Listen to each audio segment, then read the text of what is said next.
You're listening to the AZ Wildcats podcast brought to you by DraftKings.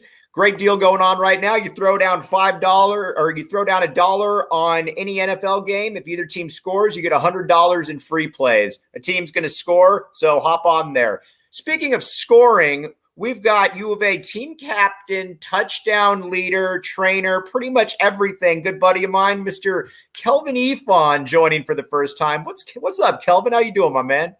Oh, man, good. What's going on with you, Mike? Congratulations on your new podcast, brother. Appreciate you, bro. All right, now, first and foremost, let's talk a little Kelvin Eafon. I know you're training, you're working with the kids. What's going on right now for Kelvin Eafon? Oh, man, again, getting back into, kind of took a little bit of a break, but, been training a few people, but, looking to get more clients in now, training football players, basketball players, on the mental and on their skill development. So, it's something that I really enjoy giving back. So, hey, hit me up if you guys got some kids that need to get some work. Okay. How can they get in contact with you? You can give me a call, 520-312-2679, or, I'm on Facebook, I'm on Twitter. So, hey, I'm around. You can also hit me up and I can put you in touch then as well. So, all right, Kelvin. I want to talk a little bit of football, but we're starting with basketball. You came here as a basketball player, so it only makes sense. This game against Illinois, well, first and foremost, you watch a lot of college basketball. You're a student of the game. When you look around the landscape of college basketball right now, where would Kelvin Eafon rank the Arizona Wildcats? Honestly, I think that they could be anywhere from 2 to 5, but right now I got them 5. Just because I feel like that I want to continue to give them that motivation. They seem like a hungry group, and as long as they got something to continue to look forward to, it just seems like they're going to stay on task. Right now I got Baylor, Duke, UCLA, and Alabama ahead, but Arizona is right there with Kansas and Gonzaga, right behind them. Let me ask you this, and before we get into kind of what you're seeing, if you from an opposing, because we're going to talk a lot of positives, obviously, but if you were an opposing coach, let's say Coach Eafon is at Baylor. I know that you know somebody that, played at Baylor and, you might have followed the program. What would you, because a lot of people ask me, how would you attack Arizona? Because they seem to check off so many boxes. What would Coach Eafon do? Well, I think, first thing first is I think you have to get back on defense. The way that they rebound and get out on the break, you have to get at least 3 guys back on defense. I still would crash the boards with my 4 and my 5 to see if we can get some loose rebounds or something like that. But you have to get 3 guys back and get level. I really think a triangle in 2. I think you denied Mathurin. Yeah. I would take Mathurin away, and I would take away Kerr's 3-point attempts. I think he kind of gets the team going if he knocks down a couple. So I would try to limit those guys on their shot. And I like Dalen Terry a lot, but I would play off of him and try to make him beat me. Right. Yeah, you mentioned Ben Mathurin. This is the best. A lot of people have been, by the way, got comments coming in. Scott Schlittenhart, Kelvin rocking the cactus hat. Yes, sir. Oh, yeah. Only way to rock it. Ben Mathurin, Kelvin, is, a lot of people are talking about Coloco. A lot of people are talking about Tabellis. They're doing really well. But make no mistake, the best player on this team by a good margin is Ben Mathurin. Easy. I think with that, he kind of had a slow start in the first couple games, trying to fill out. But even in a slow start, remember, he was getting to the bucket. He missed a couple easy layups in the first couple games that now he don't miss. He missed a couple threes in the first couple games that now he's not missing. I just think at first it took him some time to adjust to the free flow, the freestyle of play, and everybody else being so aggressive and the offense not being built around him, kind of like in the past of Sean Miller type offenses. Yeah, and what's exciting, too, about him is that he's got so much more of a free reign. Like those threes that he was hitting against Illinois, those were NBA plays there where you're either coming off a curl or you're getting the ball and you're sizing up a dude who's 6'4" in front of you and saying, you know what, I can just rise up right here and you can't stop it. What you saw on Saturday was an expose for NBA scouts right there, and this is a guy that will be in the league next year. Yeah, he showed, he showed that 3-and-D that they all talk about, but he also showed a little bit more. He showed ability to get to the rim. He showed the back door. backdoor lob ability. He also showed that he can get to the offensive glass and score. And I just felt like defensively, man, I felt like he had a toughness about him, and he's been showing a toughness about him and he didn't back down from any guy in Illinois. Illinois has some tough characters out there. Has some tough players. And when I tell you he didn't back down from anyone, not even the ref, he was letting the refs even know, that, how he felt and what was going on. And then another thing, did you see that stop he had, man? When he got the 5-second call, to me, that was one of the biggest plays of the game. You know what I loved about that too is a lot of times when you get guys like this and coming in, I mean, you came in with a class where you had, some quieter guys, a Michael Dickerson who, we've kind of compared him to a little bit. A lot of times guys don't really find their voice. They're just really good. And I think that was one of the times where you saw Ben find his voice because first of all, it was more like 8 seconds. It wasn't 5. And you could hear him saying to the official, ain't that 5? Ain't that 5? I love seeing stuff like that because you're not showing anybody up, but you're also saying, hey, bro, come on, let's play right here. Yeah, he showed another feisty side, a warrior side, I'll say. Those kids, we talk a lot about the European, but we forget that those kids are from the continent of Africa, right? Mm-hmm. And so, man, let's give them credit. I mean, Ballo and Mathurin and Koloko. I mean, those guys are battling and they're fighting as well. So I think we say European, sometimes we forget that Africa is a different continent, but the European and the African kids, along with our American kids, man, we have a nation's, basketball team here, but these guys are battling, man, and they're showing a fight and a togetherness that's just beautiful to watch.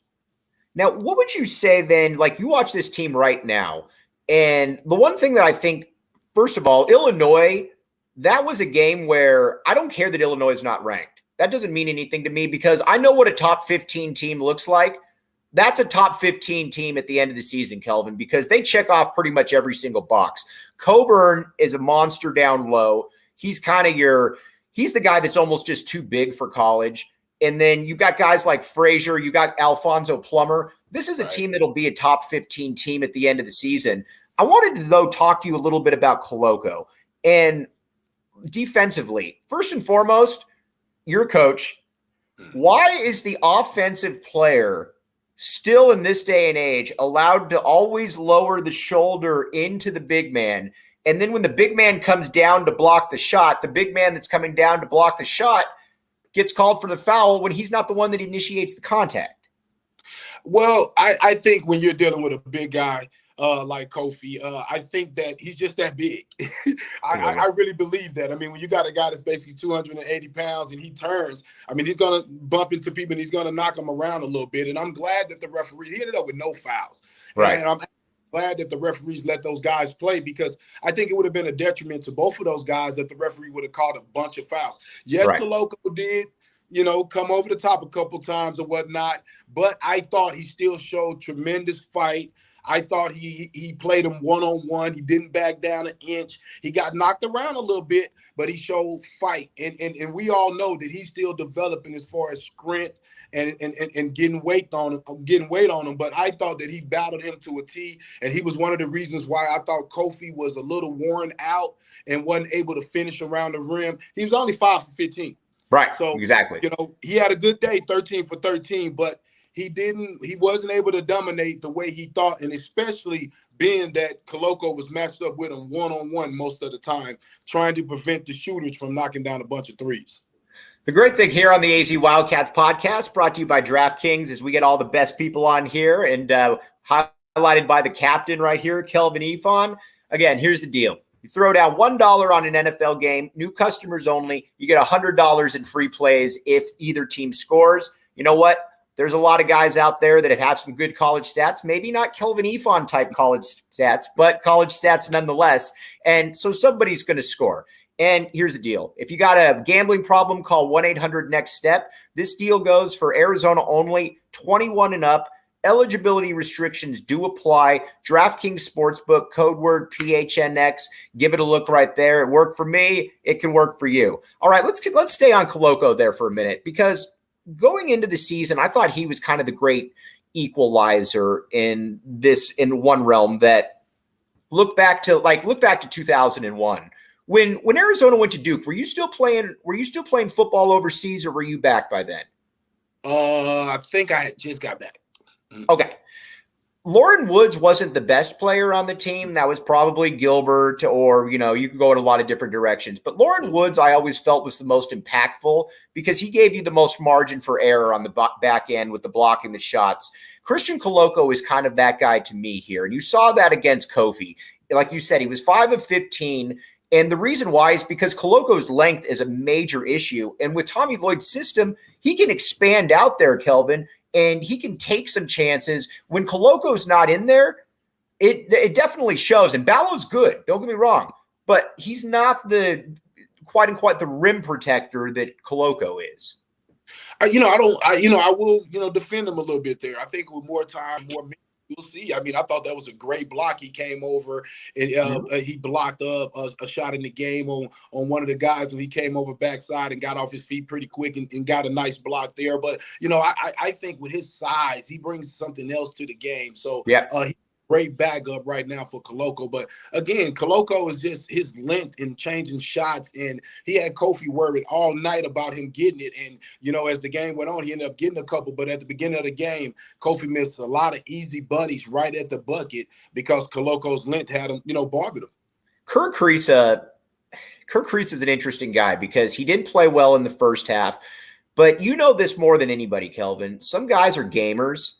And in that second half, with about 10, 12 minutes left, when things started to stagnate a little bit, he was the dude that wanted the ball. He wanted those shots. And I know he missed the last free throw, but I had no doubt that he was going to make that first free throw to turn it into a 4-point game right there at the end.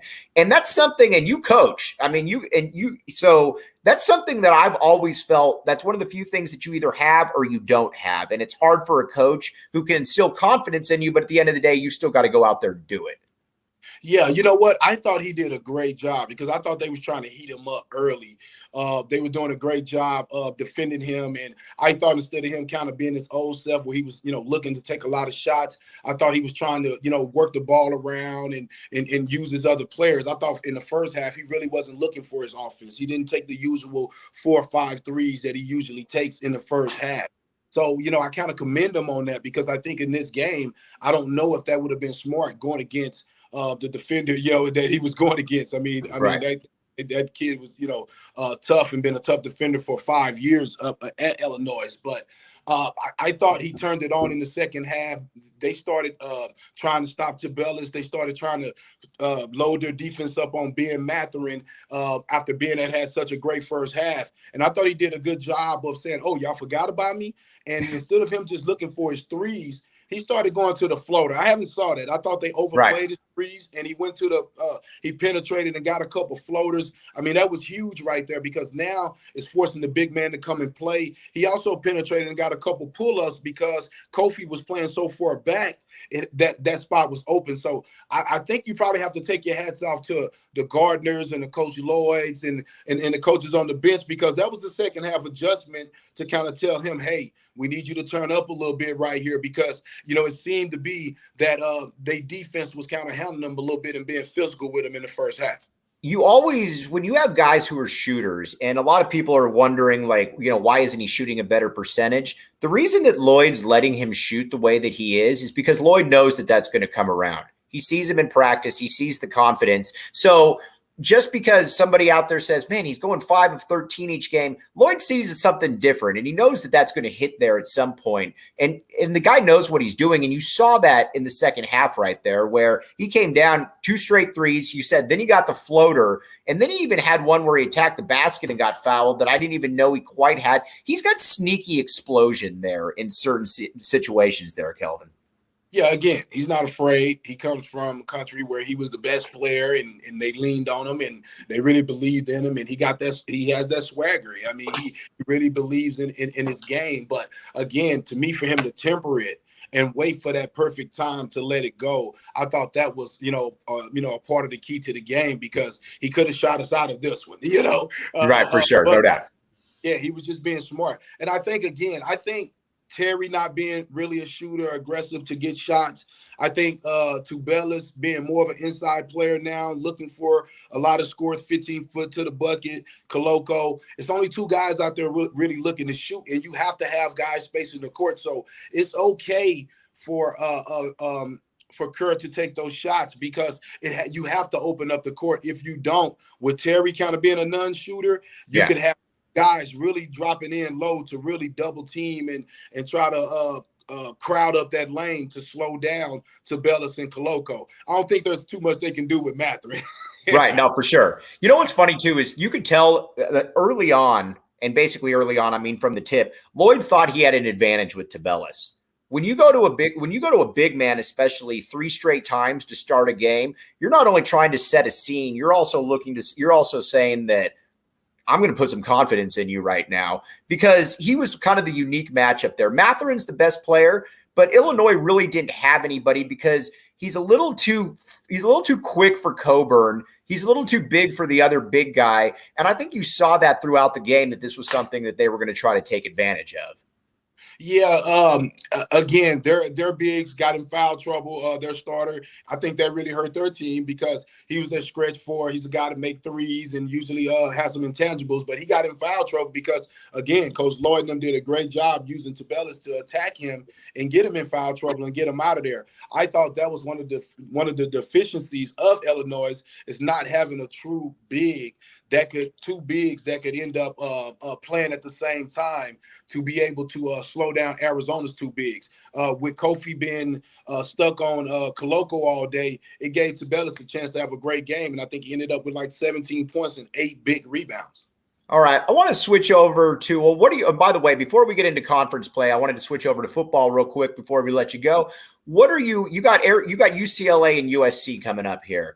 And UCLA is, we all know how good they are. You got USC who's hitting the top 10. I don't know that they're quite that good. They could be. They haven't really played anybody yet. What do you look for out of that LA trip coming up here, Kelvin? Man, it's going to be tough, man. I think UCLA is probably, we got Tennessee, and that's going to be tough there as well. But to me, UCLA is the game that I get a little afraid in because they have all the parts, man, with the little point guard. And they got dogs. They got proven guys in Hawkins. Real dogs that have played in big games and are not going to shy. Their coach is not going to shy away from it. I mean, just the intangible from the guys. I mean, who is that? Hawkins, yeah. Hawkins. On the guard, yeah, we probably have to go small ball, man, honestly. To be able, and then that'll be to their advantage because he's a tough, power forward that could post you up as well. But I just feel like their length and just their toughness and the way they slow the ball down as well on offense and execute is going to slow us down offensively from getting into the breaks. They're going to try to limit the possessions, and then just the defense that they can play, and get physical with us. I just think that's going to be a tough one, but. That's going to be the toughest road trip of the year. And if Arizona can get through that, man, wow. Right. All right. Check out the DraftKings Sportsbook app, code word PHNX. New customers only. Throw down $1 on an NFL game. If either team scores, you get $100. It's that simple. Then you can go from there. I utilize it. I've made some money. I know a lot of people that have. So go ahead and give that a shot. All right, Kelvin, before I let you go, I wanted to switch over to football real quick. We got signing day coming up. I wanted to ask you about, and I know the answer to this, but talk to me a little bit about your signing day, though, and just all the emotions that are going through these young men's head when they're, and obviously you started with basketball, but the emotions going through these young men's head as they're getting ready to sign and go off to college. You there? Hey, Kelvin, can you hear me? Kelvin, can you hear me? Hey, can you hear me, Kelvin? Interesting. Yeah, can you? Hey, Rob. Ooh. All right, we're going to see if we can. We're going to see if we can reconnect with Kelvin right there. It was interesting. Let's see. So one thing that is fascinating, one thing that is interesting, and I'm going to hit him up real quick.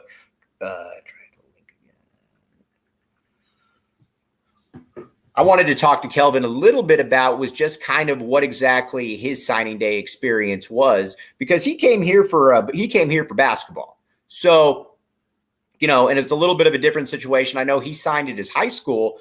Sometimes kids sign at their high school. Sometimes kids sign in college. All right, there we go. Yes, sir. All right, we got my guy back. What up, Rock?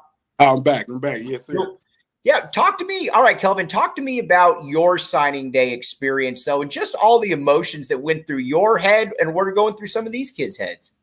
Man, it was an amazing time for me, man. I ended up committing early to Arizona, man. I got it out the way. I was getting recruited for football and basketball, Notre Dame, Michigan, Wake Forest with Coach Odom. I mean, just everybody recruiting me. Nolan Richardson.